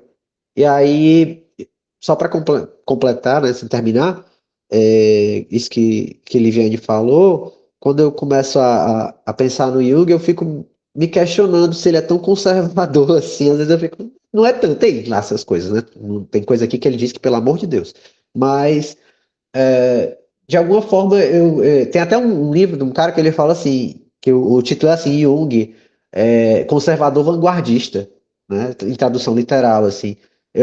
Pronto, aí o Gustavo já sacou qual é o livro. E aí eu acho que ele tem muito essa pegada, né? E que é a pegada do que ele entendeu que é o inconsciente, como essa coisa extensiva, né? Que é a cidadela do conservadorismo e é de onde brota todo tipo de novidade, né? Então, ele tem essa pegada mesmo, assim, o que é que a gente vai conservar e o que é que a gente vai adiantar aqui nessa leitura, né? A partir dessas leituras. Então, aí tem outra coisa também que eu tenho me batendo muito nesse processo aqui com o grupo, que é o lance da tradução, assim. Eu tô conversando com um amigo meu que ele mora na Alemanha já há muito tempo, ele fala alemão fluente, e aí uma coisa que eu tô percebendo na tradução da Vozes, por exemplo, é que eles fazem tipo um português meio rebuscado, assim, e eu pedi para ele ler o tipos psicológicos em alemão. E aí ele me falou que é estranho porque a forma como ele narra lá e trabalha, na verdade, trabalha com simplificações do alemão, muito próprias do povo suíço, que não usa o alemão de forma tão rebuscada quanto o povo alemão. Ou então o Jung ele fala de jeito mais simples, às vezes até meio direto, assim. Ele era filho de camponeses, né? Ele era um cara meio durão, assim, também. Você vê nos textos, você vê que ele tem um jeito meio grosso, assim, de falar, às vezes, quando ele tá criticando, especialmente quando ele tá criticando os seus desafetos, né? Ele é meio grosseiro, assim. Então, esse português rebuscado da tradução da Vozes também, às vezes, afasta a gente do Jung, né? Assim, a gente tá mais conversando com o tradutor, né? Esse comentário que a Bianca fez me fez lembrar da discussão da Silvia Federici, né? De como a gente está num ponto de vista cultural, digamos assim, em que os trabalhos relacionados à mulher, ou que sejam originados por mulheres, né, originados nas mulheres, de fato serem assumidos como gratuitos, tipo assim, como se não se pagasse, não se paga um trabalho que é feito por mulheres e populações minorizadas de qualquer tipo que estejam no ponto cego do centro epistemológico do Ocidente, que é o homem branco, né? E aí você pensar também como isso pode ter uma relação na nossa visão do inconsciente também. O que está no ponto cego também cobra, por mais que a gente não queira assumir. Tanto as mulheres como qualquer coisa que esteja no ponto sombrio. Esse direito de cobrar, porque sim, se cobra sim. Eu gosto muito de um. Ah, não vou entrar nisso agora, não, Gustavo. Poxa, vale sim. Mas enfim, né? Queria comentar um pouco também essa questão que a Bianca trouxe, que eu acho que é tão odiosa, assim, tão doída, né? Essa coisa do cerceamento, e tão comum, né? Assim, eu fiquei lembrando de uma cena daquela série Fargo, né? Assim, que um dos personagens, ele tá na terapeuta, né? E aí a terapeuta, ele é um homem, né? A terapeuta pergunta pra ele assim, olha, você sabe qual é a única pessoa no planeta que pode fazer tudo o que quiser sem ter responsabilidade? Aí ele fala, o presidente? E ela fala, não, um bebê. Você está lutando pelo direito de ser um bebê, né? E eu acho que tem tudo a ver com isso que a gente está falando, né? Assim, dessa posição infantil mesmo, né? De querer essa mulher nesse lugar materno, mas de querer ser um bebê, né? Que é uma posição muito do puer, né? E eu acho que a pesquisa da Sara é muito importante nesse sentido sobre a puela, né? Assim, para a gente entender também um pouco desses aspectos, né? Da feminilidade, mas na masculinidade isso aparece sempre de uma forma muito destrutiva, né? Na relação com a mulher, assim. O puer é sempre um peso muito grande para a mulher, né? Especificamente, assim. Né? E enfim, isso que o Liviane falou também sobre o espírito do texto, né? Os exemplos que a gente pode pegar hoje, eu fiquei lembrando muito de um clichê, talvez, né? Uns clichês que eu notei no texto, assim, mais contemporâneos, né? Mas que o Jung já falava aqui, né? Quando ele diz, assim, né? Que ele fala assim, não é uma verdade bem antiga que a mulher gosta mais da fraqueza do forte do que de sua força, da estupidez do inteligente mais do que sua sensatez? O que o amor da mulher quer é o homem inteiro, não apenas sua masculinidade como tal, mas também sua negação, né? A negação da masculinidade. Eu achei isso um ponto importantíssimo, assim, né? Um clichê também que a gente vê, né? Mas queria ver, né? Se vocês também veem assim, né? Que eu acho que a gente demorou aí 100 anos para formular isso de uma forma muito clara, né? No fenômeno hoje da preferência das mulheres pelos homens meio bicha, né? Assim, e aí agora acho que a gente conseguiu dar um nome para isso, assim, né? Que o Jung está falando, que é querer homem meio bicha, né? Assim, querer a masculinidade como tal, mas também a sua negação, né? E aí eu acho interessante pensar isso, né? Porque eu fico sempre pensando, né, como bicha, o tanto que as mulheres nunca querem também bicha inteira, né, assim, só quer meio bicha mesmo, né.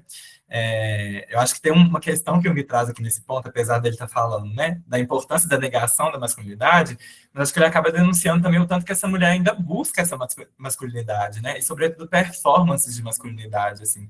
Então, acho que é um fenômeno interessante, né, a gente pensar hoje nas relações com essas mulheres, porque falar que quer homem meio bicho na internet é muito fácil, né? Assim, mas na hora que realmente a masculinidade sai de cena, né? Isso acaba se tornando uma questão também. E aí queria ouvir de vocês um pouco sobre esse ponto, né? As mulheres. Nossa, sim, viu? Inclusive, muitas camadas, porque assim, vamos então assumir o que ele chama de masculinidade no texto, que é saber o que se quer e saber o que fazer para alcançar, né? Então, assim, essa ideia já é uma ideia que talvez exclui um monte de homem. Já exclui um monte de homem. Inclusive, o puer. Que o puer vai ter uma cara meio bicha, mas quando você vai conhecer melhor, descobre que ele não tem nem a parte dessa masculinidade que ele está falando no texto, né?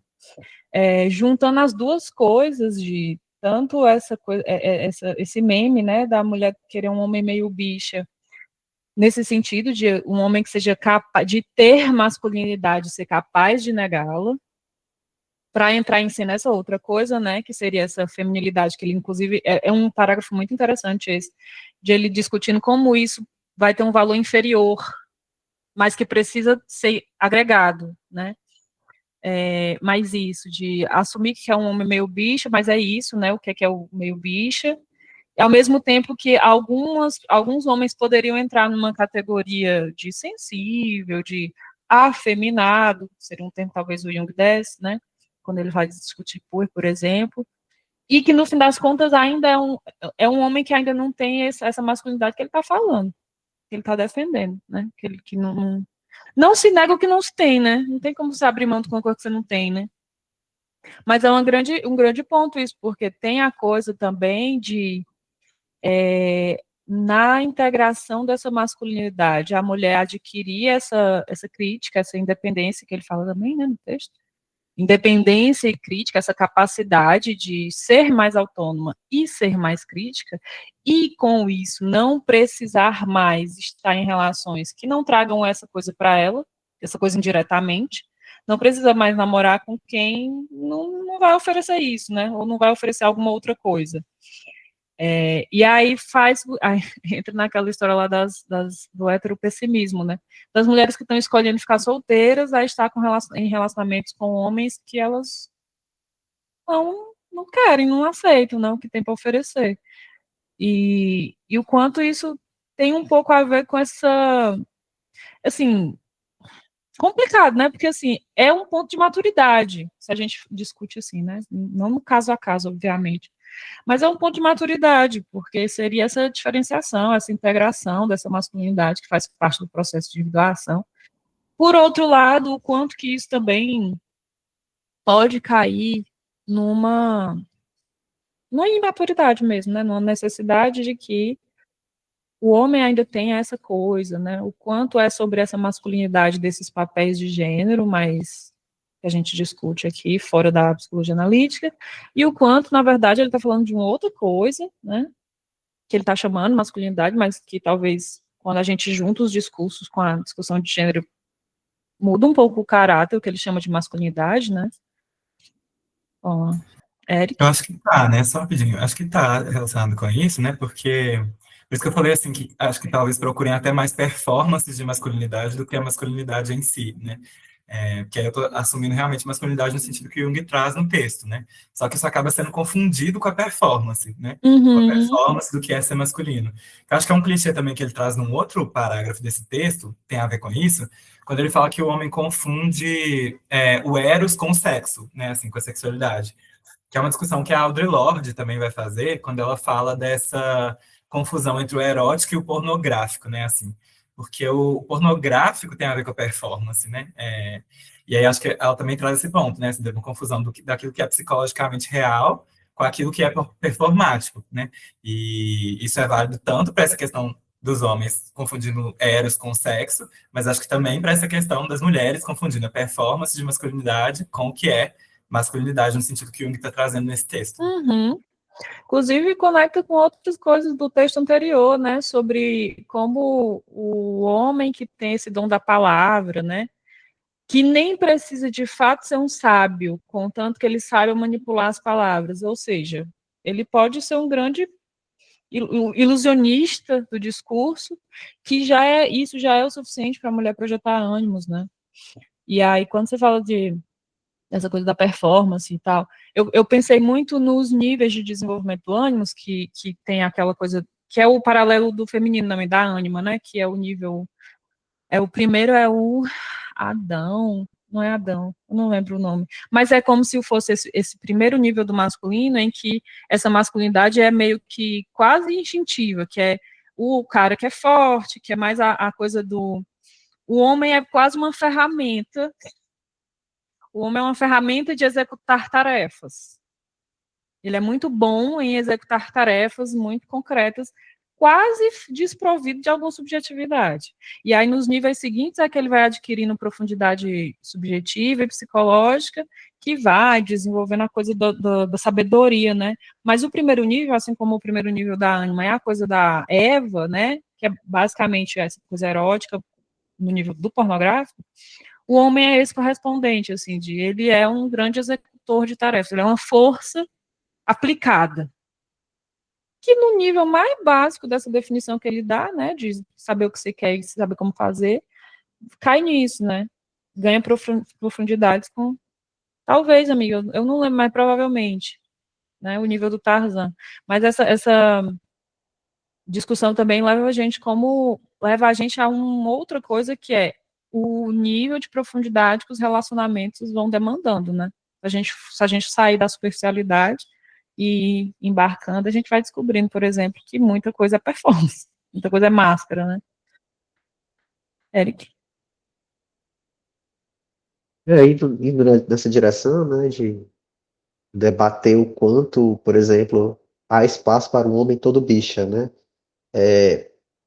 E aí, até onde a timidez me permite falar, mas assim, às vezes até na relação homossexual nem existe assim, né?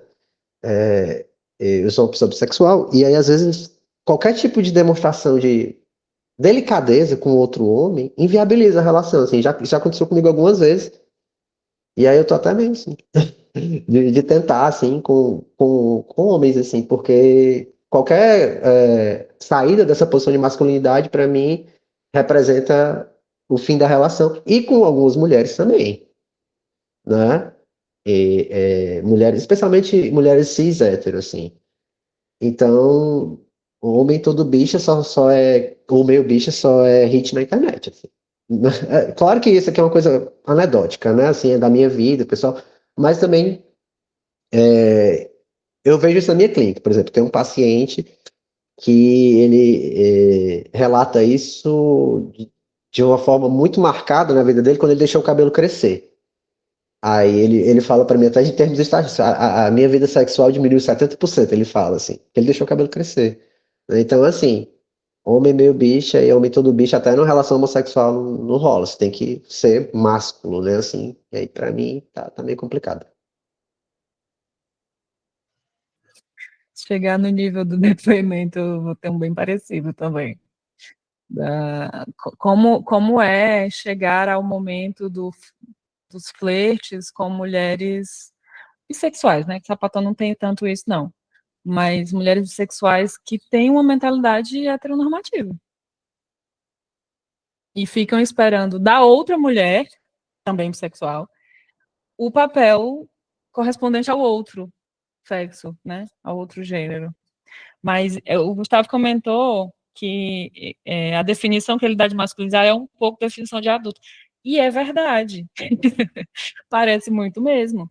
E, ao mesmo tempo, isso é um ponto que me fez lembrar do capítulo que eu até resenhei lá no Substack, que ele fala, que a autora fala como faltava uma referência na Europa Ocidental de uma feminilidade adulta.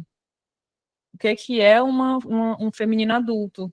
Faltava, simplesmente, faltou essa referência, e aí isso foi uma coisa que ficou lá, como uma lacuna. Eric, você ainda está com a mão levantada, não sei se você quer falar de novo. Era só para aproveitar o teu gancho disso que você acabou de falar, porque eu até marquei aqui o parágrafo no 246, quando a gente leu no encontro passado, a gente ficou rindo, né, assim, mas esse teu relato também aponta para esse tipo de sexualidade que você falou, né, de que a mulher ela vai para a sexualidade homossexual, mas do ponto de vista masculino. E aí você falou da forma negativa, tem mulher que ela vai para a sexualidade homossexual, mas ela é extremamente feminina, ela precisa ser cortejada, né? Ela não vai nunca tomar iniciativa, né? Então você está falando aí do negativo do que ele menciona no 246, né? E aí eu tava reassistindo Orange is the New Black, né? E aí eu assisti um episódio que também ele ilustra bem isso que ele fala aqui no 246, assim, que é uma personagem boa, que inclusive ela tem butt aqui no braço, assim, né, que seria caminhoneiro, sei lá, uma coisa assim, sapatão, né? E aí ela tem essa sexualidade agressiva, né? Tem um episódio que chegam as detentas novas e ela fica, eu não vou fazer o gesto, né, mas ela fica balançando a língua para as meninas, assim, e tipo, vem aqui, não sei o que e tal. Né? Então, a gente frescou com o Jung, mas ele tá falando de coisas que ele tava vendo também, né? E que a gente vê, a série é de 2000 e pouco, 2012, eu acho. Então lá, retratado isso aqui que ele mostrou, né? E você acabou de falar também. E aí a gente vê a velha discussão de na hora da relação erótica a gente assume posições. É isso, a gente assume posições, né? Gustavo, você falou Tem um monte de gente com a gente na cama, né? Não tem jeito. A gente não tá só na cama com a outra pessoa, tem um monte de gente ali, né? Olhando e controlando. e a gente assume posições que a gente não percebe que está assumindo, né? Você falou do medo do erótico no caso de homens gays. Como assim? Então, eu escrevi um pouco sobre isso, né? Porque eu tenho me interessado por investigar um pouco homossexualidade, a sexualidade dissidentes de um modo geral, assim. E aí tem um tempo que eu tenho feito isso, inclusive por isso que a gente está fazendo um grupo de estudos, né? Eu e o Davi agora, para encontrar maneiras assim de investigar isso.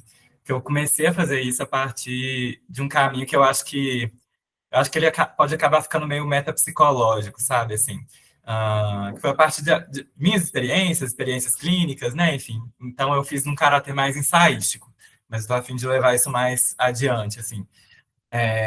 E aí eu escrevi um texto, né, que chama Eros no Armário, que é para pensar o fenômeno do armário psicologicamente, né, assim, e como que isso se dá e tal. E aí nesse texto eu avento, né, essa hipótese ali de que o armário é justamente uma repressão do Eros, né, assim, sobretudo isso. E aí isso acho que é uma experiência muito marcada, assim, nos homens gays, né, assim, esse medo realmente do Eros, né, que a Bianca até falou, né, realmente, Eros e feminino aí tem tudo a ver, né, inclusive é a partir do feminino que se reprime o Eros, né, nos meninos gays, né, assim, é a partir dessa ortopedia da feminilidade, né, numa forma performática que se reprime justamente o Eros, né, o caráter relacional aí, né, então esses meninos se veem isolados, né, e esse Eros vai sendo reprimido de maneira que, quando a gente cresce, a gente tem medo, né? Assim, medo desse Eros. Não a gente, todos os homens gays, né? Assim, mas é um fenômeno muito comum, né? Tanto que tem sempre aquela zoeira, né? Um pouco assim, que as sapatões sempre casam, né? Assim, e os homens gays nunca casam, né? Estão sempre num rolê mais sexual e tal. Porque tem a ver com isso, né? Assim, com como essas posições de Eros são ensinadas, infligidas ou não, né? Para os meninos e meninas, assim, né? E aí tem esse grande medo, né, assim, do erótico, no caso dos homens gays, né? Eu faço uma hipótese, pode ser gay, mas não pode ser viado. Né?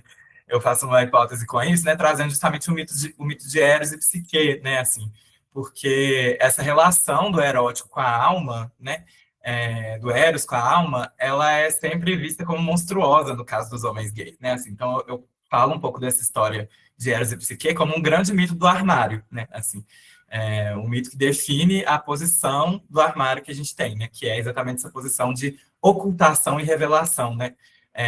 Aquilo que precisa ser ocultado, né? Mas também precisa ser revelado.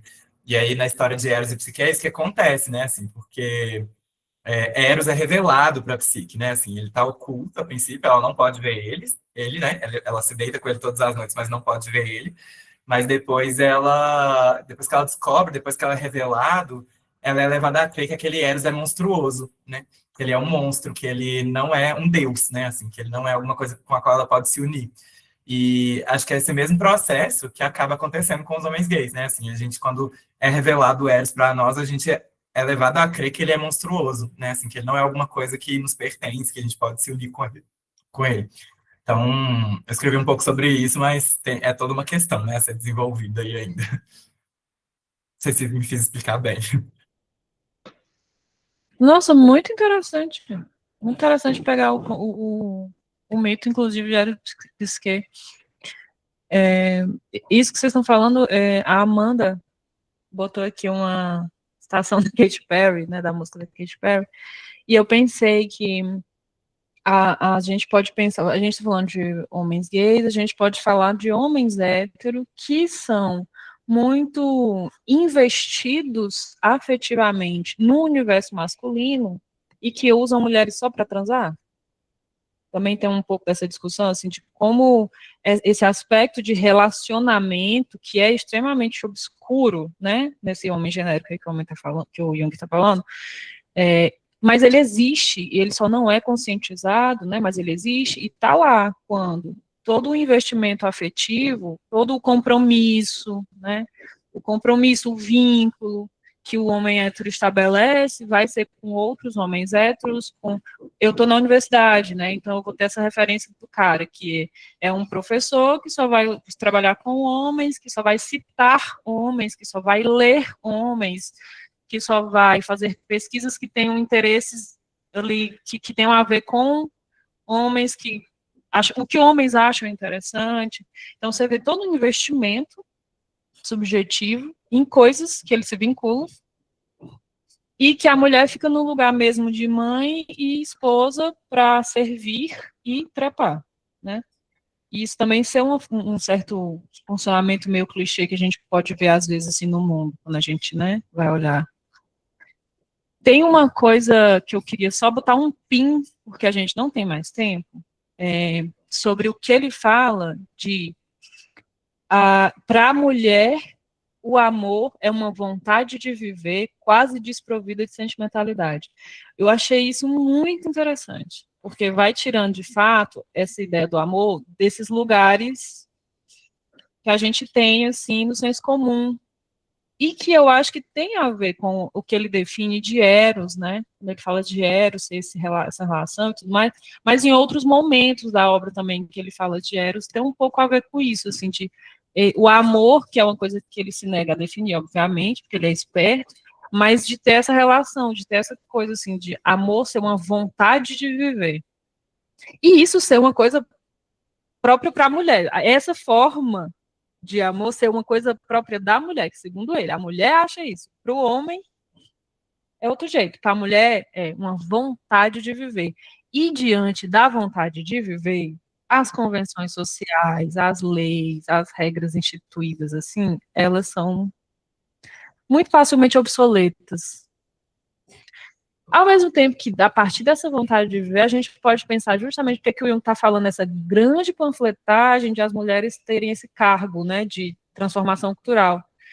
Esse vínculo com a vontade de viver, falar de algo muito mais intrínseco do humano, né, do humano enquanto espécie viva, inclusive, que vai conseguindo, se é visto, se é dado vazão, que vai conseguindo propor algum tipo de mudança para a cultura, já que na cultura vai ter essa cristalização dessas leis, dessas convenções, e a forma de ir além dessas convenções ser isso, né? Ser esse contato com essa vontade de viver para progredir, né? Para ir para frente. Eric. Só que essa, eu fiquei Eu não pensando entendi o também que da você gente. falou. Oi? Não entendi o que você falou. Ah, não tô falando que vai ser rapidinho.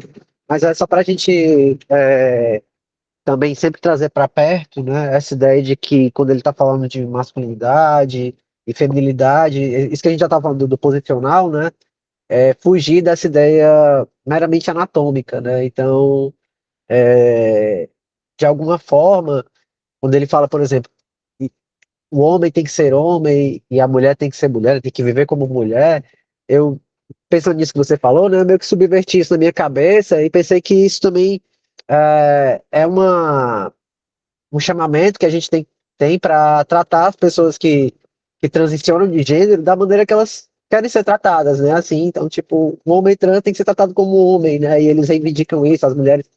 Às vezes a gente vai recair nos binarismos, né? Mas quando você estava falando isso, me veio isso, né? De colocar isso também, essa, essa recusa que ele faz também de definir tudo pelo ponto de vista meramente biológico ou meramente anatômico, né? Para ele, a definição ela é cultural e espiritual, né?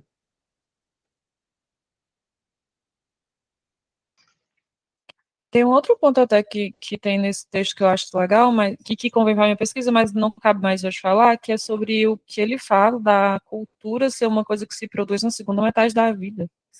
Que jovem não produz cultura, jovem só produz existência.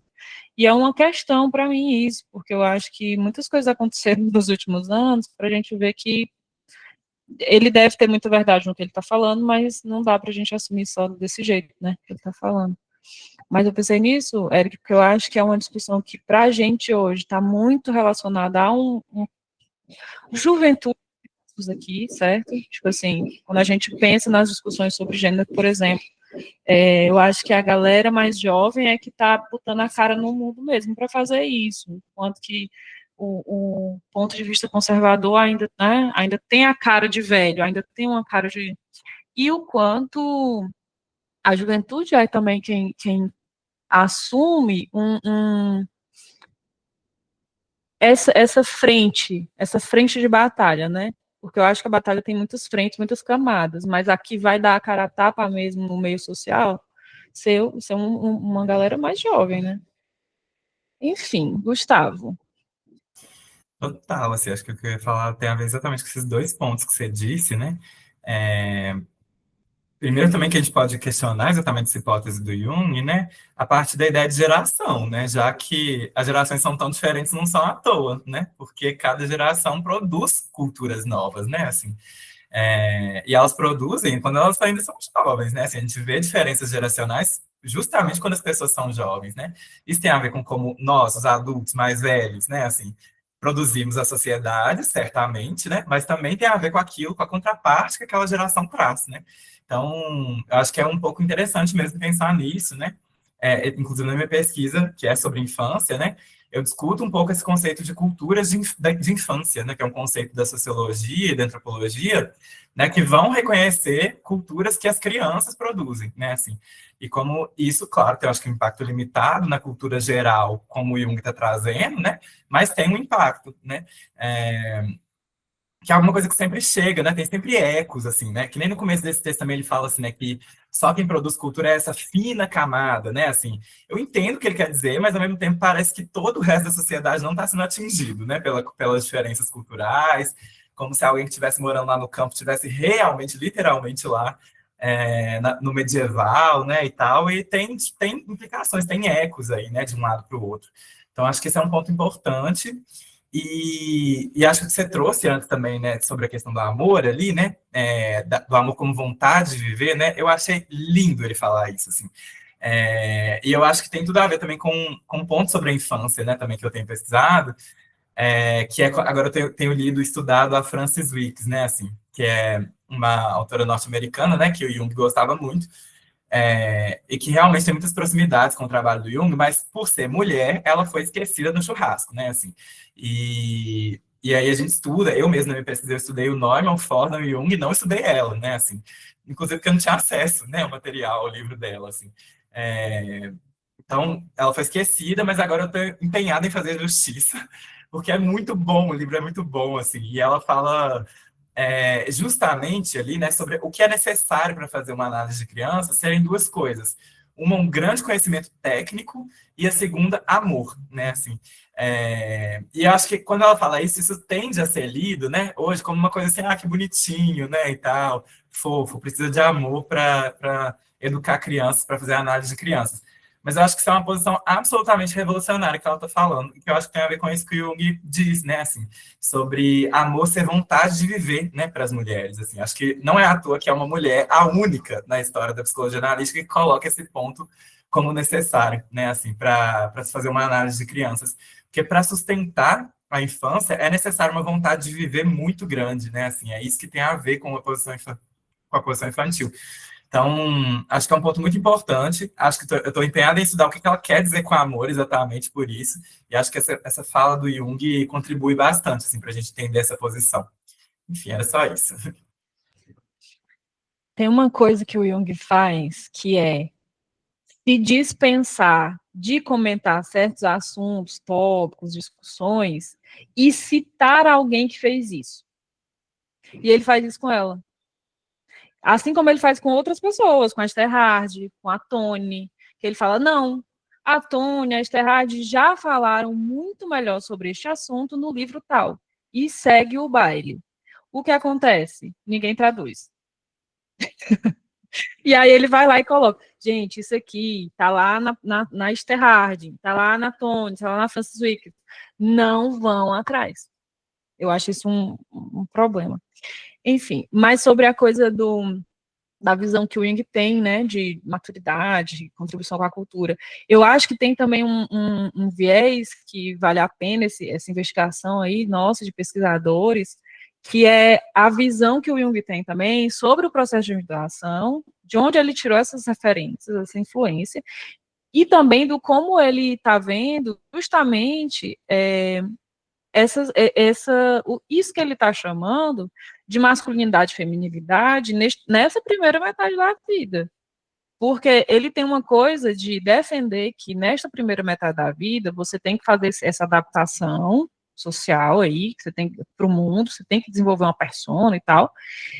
E isso também, nisso aí está incluso essa adaptação a partir dessa ideia de masculino e feminino. Mulheres têm que ser mulheres para depois entrarem em contato e fazer a integração com a masculinidade. Homens precisam ser homens antes de ter essa integração com a feminilidade. E ele defende que precisa passar por isso, porque é como se tivesse uma coisa de adquirir repertório, tipo assim, construir isso para ter história de vida, para ter material, né, que ele até fala, não dá para você enfrentar passado sem ter passado, né, você tem que ter conteúdo, você tem que ter o arcabouço aí que você traz na vida para depois fazer essa, eu acho assim, é uma posição bastante interessante, mas eu acho que vale a pena a gente manter, né, uma perspectiva, porque pode ser uma das coisas que a gente precisa abstrair algo ali de uma visão geral do Jung, mas que precisa também usar isso para olhar para o nosso tempo com as mudanças que aconteceram, porque a gente viu aí nas últimas décadas, uma mudança de lugar da juventude, da visão que se tem de juventude, de infância, das relações que as pessoas estabelecem a partir das gerações. Eu acho que tem tudo isso rolando, né, que exige aí uma leitura um pouco diferente. Eric. Ele vai de uma maneira meio escorregadia, que tem essas coisas, né? Quando lá no determinantes psicológicas do comportamento, né, ele vai falar, por exemplo, que a gente não vai igualar a idade cronológica à idade psicológica, né? Então, considerar isso também, né? Em que estágio do desenvolvimento psicológico aquela pessoa está? Porque às vezes é uma pessoa muito jovem, mas que já tem um tipo de desenvolvimento ali mais avançado, né? Tem essas facetas que ele também aponta ali, né? E em alguns lugares ele fala disso, né?